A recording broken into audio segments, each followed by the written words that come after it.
Boker Tov, good morning. Boker Tov to all. It's wonderful to be here together another day. And that's what today really is. Every day is a gift. It's another day. A chance for us to turn a bit internally and externally, to refocus and to make today something special, something meaningful.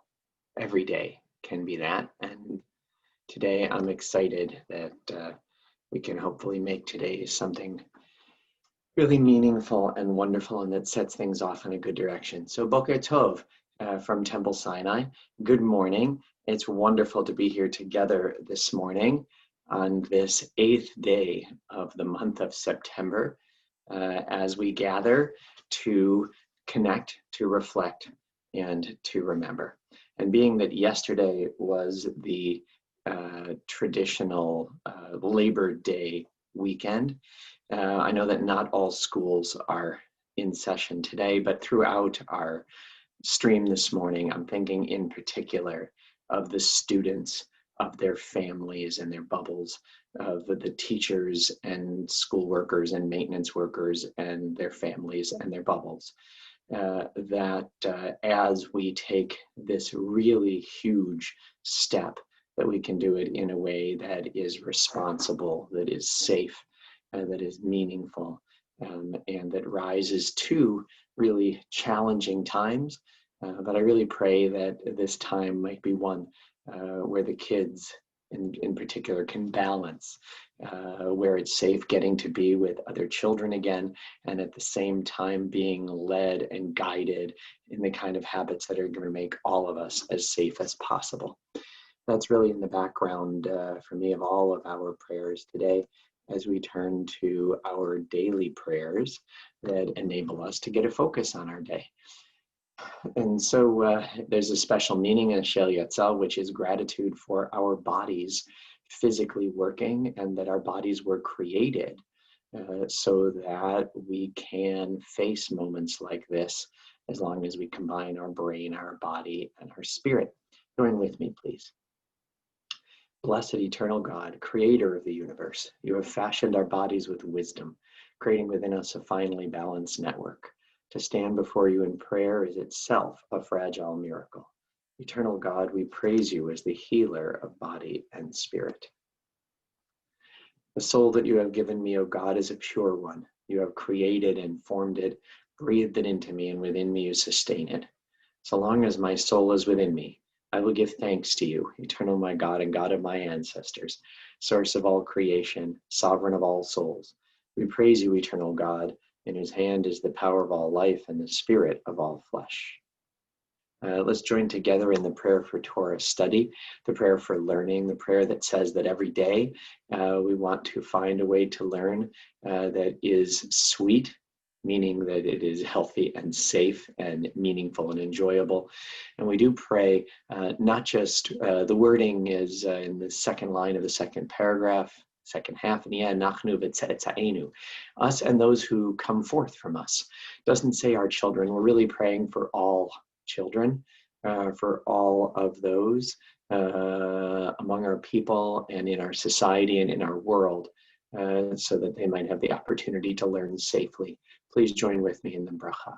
Baruch atah Adonai Eloheinu melech haolam, asher kitshanu b'mitzvotav v'tzivanu la'asok b'divrei Torah. V'arev na Adonai Eloheinu et divrei Toratcha b'finu ובפי עמך בית ישראל, בני אנחנו וצאצאינו, וצאצאי עמך בית ישראל, כולנו יודעי שמך ולומדי תורתך לשמה. ברוך אתה אדוני, המלמד תורה לעמו ישראל.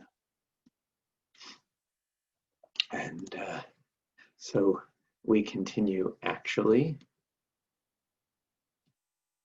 with, I think instead, with our social prayers that we can study that remind us of the values that are going to create a strong and safe society. Wow, let's slow down and say each one of these in a way that will remind us of our opportunities and responsibilities. Elu dvarim she'en lahem shiur. These are the obligations whose value cannot be measured. They nourish us in this world and help us to create the world to come. Kibud av va'em, to honor fathers and mothers. Umilut chasadim, to perform acts of love and kindness. V'hashkamat beit hamidrash shacharit ve'alvit, to attend the house of study morning and evening. V'achnasat ochim, to welcome the stranger. Uvikul cholim, to visit the sick. V'achnasat kala, to provide for brides and grooms. U'levayad hamet, to keep faith with the dead. V'yun tefillah, to pray with sincerity. V'aba'at shalom ben adam lechavero, to make peace when there is strife. V'talmud Torah keneged kulam, and the study of Torah is equal to them all. And let's now unify our thoughts, unify our hearts, celebrate and seek unity in the world as exemplified by God and by the soul that is a divine gift to each of us, that is a bit that connects us in an ongoing way to the unity of our world, to each other, and reminds us of our mutual dependence and responsibility. Shema Yisrael, Adonai Eloheinu, Adonai Echad, Baruch Shem Kevod Malchuto Leolam Va'ed. Ve'ahavta et Adonai Elohecha, bechol levavecha, ubechol nafshecha, ubechol meodecha. Ve'ayu advarim ha'ele, asher anochi mitzavcha hayom al levavecha, v'shinantam levanecha, v'dibarta bam, v'shivtecha bevetecha, uvlechtecha b'derech, uvshochbecha uvkumecha, uvshaltam laot al yadecha, v'ayu letotafot ben einecha, וכתבתם על מזוזות ביתך ובשעריך. ויאמר אדוני אל משה לאמור, דבר אל בני ישראל ואמרת עליהם, ויעשו להם ציצית על כנפי בגדיהם לדורותם.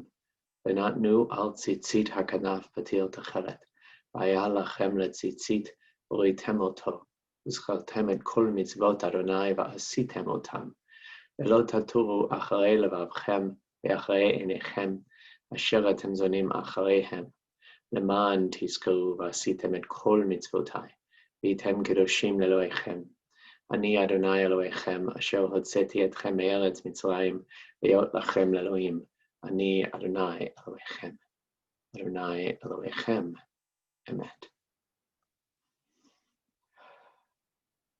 Wow, I hope we can strive to make these words emet, to make them true. That we're going to teach our words, our values, that sense of interdependence and interconnectedness over and over again to ourselves, to our children, that we're going to see fringes, see signs in our world of our responsibilities, and look at those as an opportunity, not as an obligation, as a chance to joyously create the kind of a world we all deserve to live in. Our best way to do that is to continue to work on ourselves, to find a way forward, and for us to continue to develop as human beings. And so I'm pleased to continue to share the work of Rabbi Menachem Mendel of Satanov.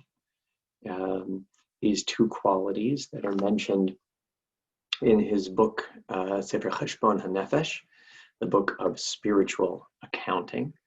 And today, as I talk about these, I want to focus on the first of the two, as I think it's important today and challenging as well.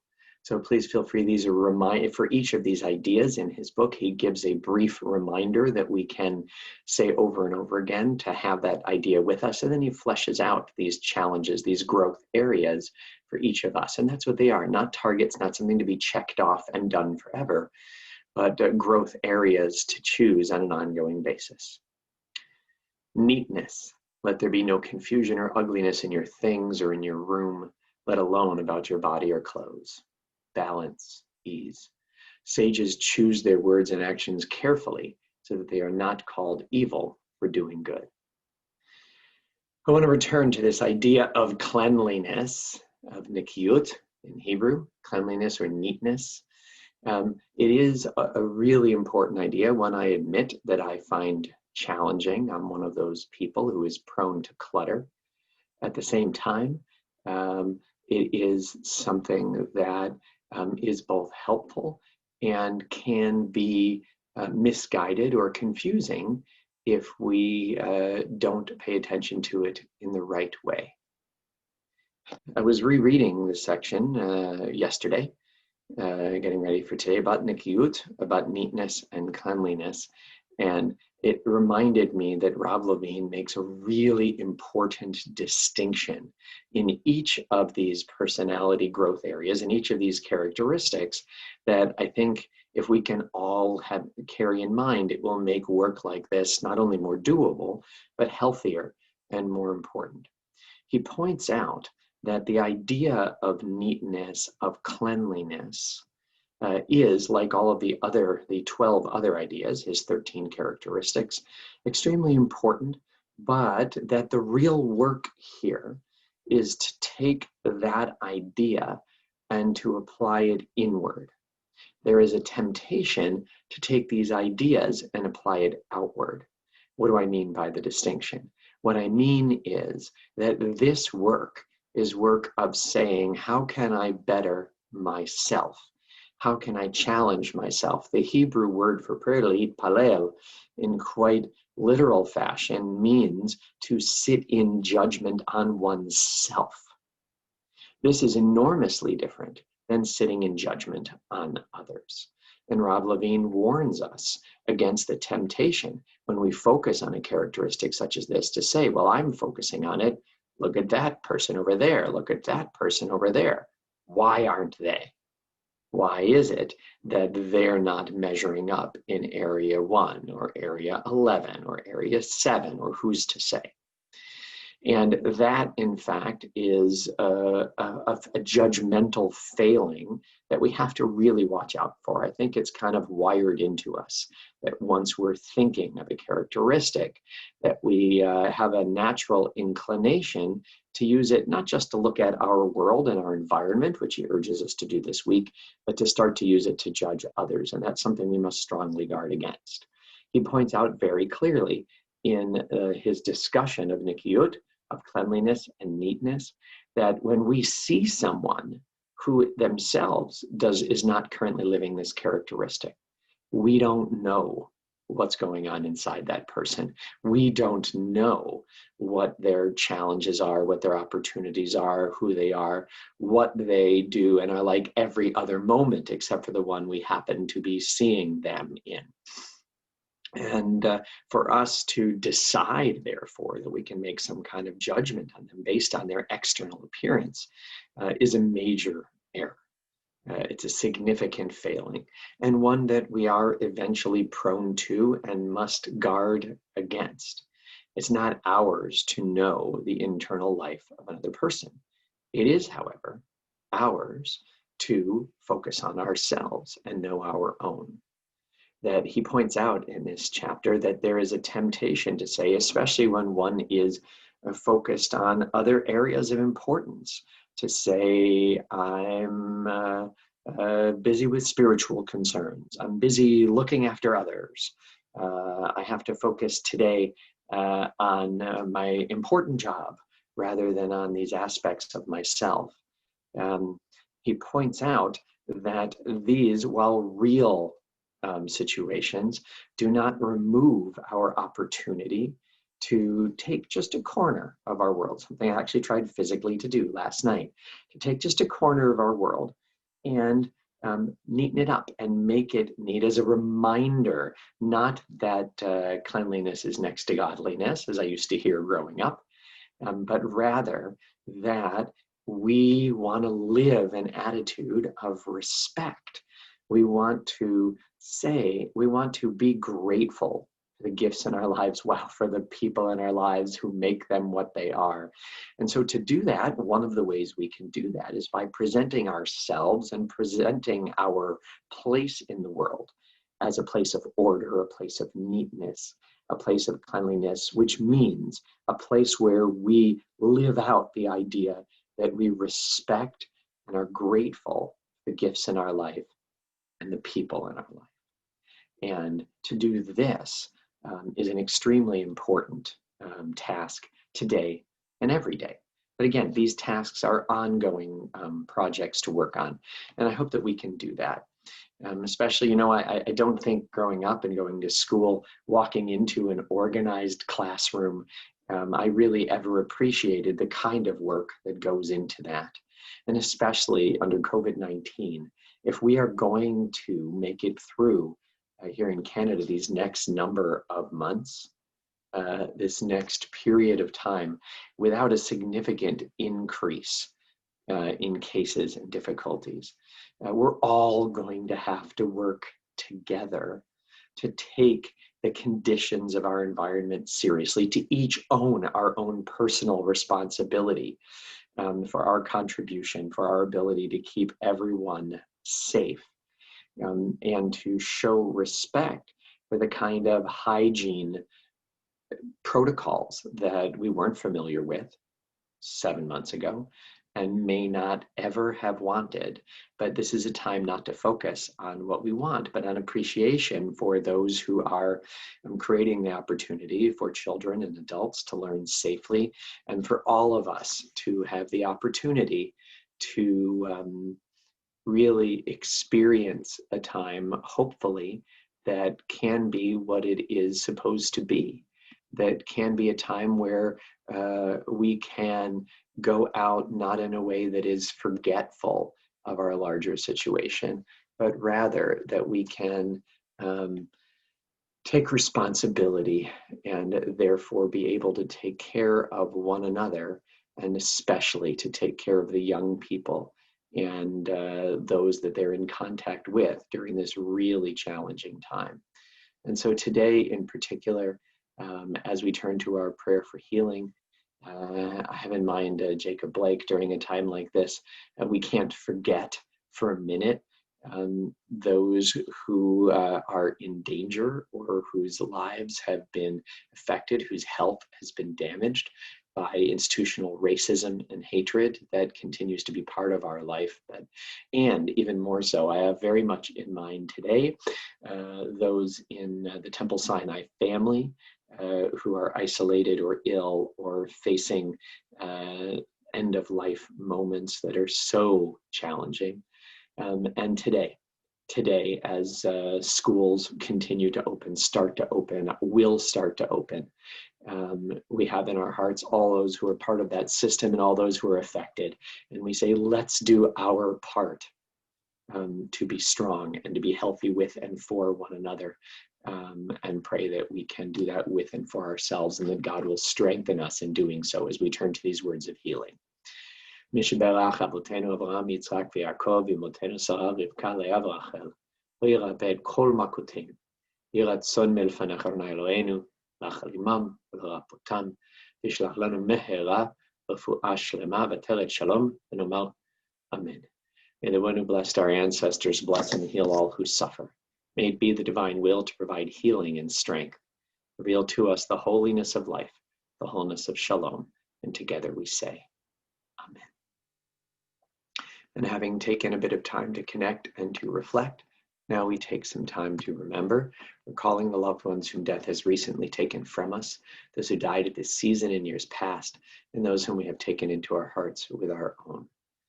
During the past 30 days, we extend our condolences to the families of Alan Dubras, Anne Shannon, Aaron Pizzell, Joan Dubras. And we remember all victims of terror and violence, including Rabbi Shai Ochayon. And on this day, the 19th of Elul, the 8th of September, on their yahrzeit, on the anniversary of their deaths, we remember Gerald Antman, Sylvia D. Berger, Irving Jack Fine, Francis Goldman Malkin, Sadie Jacobs, Lily Macklin, Edward Maurice Rossman, Louis Kalman Schiffman, Rose Summer, Elsie Tenon. Zichronam Levracha, may their memories be a blessing to us. Our griefs and our sympathies are mingled as we turn together towards sanctified by memory, words glorified by hope. Yit gadal v'yit kadash meraba ve'alma divarach iluteh וימליך מלכותה בחייכון וביומכון ובחיי דכל בית ישראל בעגלה ובזמן קריב ואמרו אמן. יהא שמי רבה מברך לעלם ולעלמי עלמיה. יתברך וישתבח ויתפאר ויתרומם ויתנשא ויתהדר ויתעלה ויתהלל שמי דקודשה בורכו. לעילה מן כל ברכתה ושירתה תושבחתה ונחמתה תאמירן בעלמה ואמרו אמן. יהא שלמה רבה מן שמיה וחיים עלינו ועל כל ישראל ואמרו אמן. עושה שלום במרומיו, הוא יעשה שלום עלינו ועל כל ישראל ואמרו amen. May the source of peace send peace to all who mourn and bring comfort and meaning to all who remember. And together we say amen. And so now we prepare, as we do during this month of Elul, for the sounding of the shofar. We'll continue with the shofar sounding today, particularly coming from Israel. And hopefully people can know not only what city, but where in that city. It's a very complicated one and an excellent challenge today, a place that I've been lucky enough to be, but is not a common place to visit. There'd be a hint about the city, about which Israeli rabbi, who's a friend of Temple Sinai, is blowing shofar. But to prepare for that, we turn to the words of V'hu Lachum that give us a chance for hope and mercy and kindness during this important month. Please join with me. The most merciful desires atonement rather than destruction. God is eager to turn away from anger, not allowing the heat of hostility to awaken. Were the eternal to mark each transgression, only God knows who could yet stand. What would our evil acts say of us? Eternal One, show us your true nature. Remember your endless mercy and boundless kindness. Eternal God, answer us in our time of trouble. Let us feel your commanding presence as we call out in prayer. Source of goodness and guidance, be kind to us and answer us. When we have no good deeds upon which to rely, remake us in your righteous image for your purpose. Incline your ear to listen, open your eyes and see our emptiness. We cannot offer our prayers before you relying only on our righteousness. We are dependent on your great mercy. Have compassion for your people. Show mercy to those who honor your heritage. Be kind to us in your great mercy. Gently answer us, for among your daily wonders is your generosity with us. Strengthen us to seek your purpose. Have mercy upon us that we might live by your covenant. Look upon our troubles and answer us, for in your commanding presence, O God, we come to know kindness and mercy. Avinu malkeinu chonenu v'anenu, ein banu ma'asim, tzedakah asei manu, lema'an shemecha. And may today be a wonderful and meaningful day as we hear the sounding of the shofar.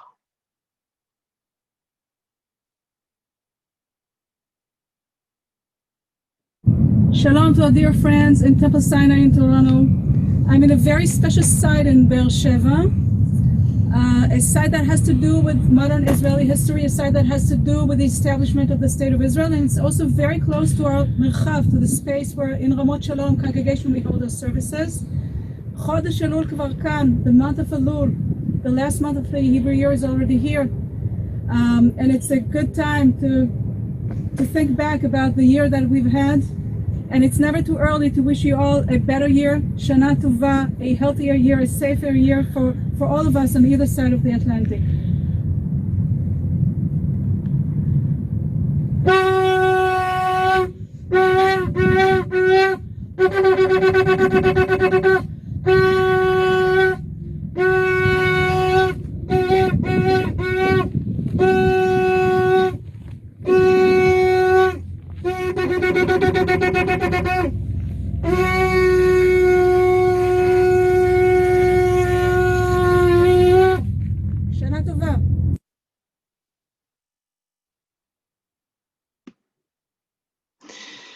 A full course of shofar this morning, and may it be a good and safe and wonderful and an alert year for all of us. Boker Tov, make it a great day.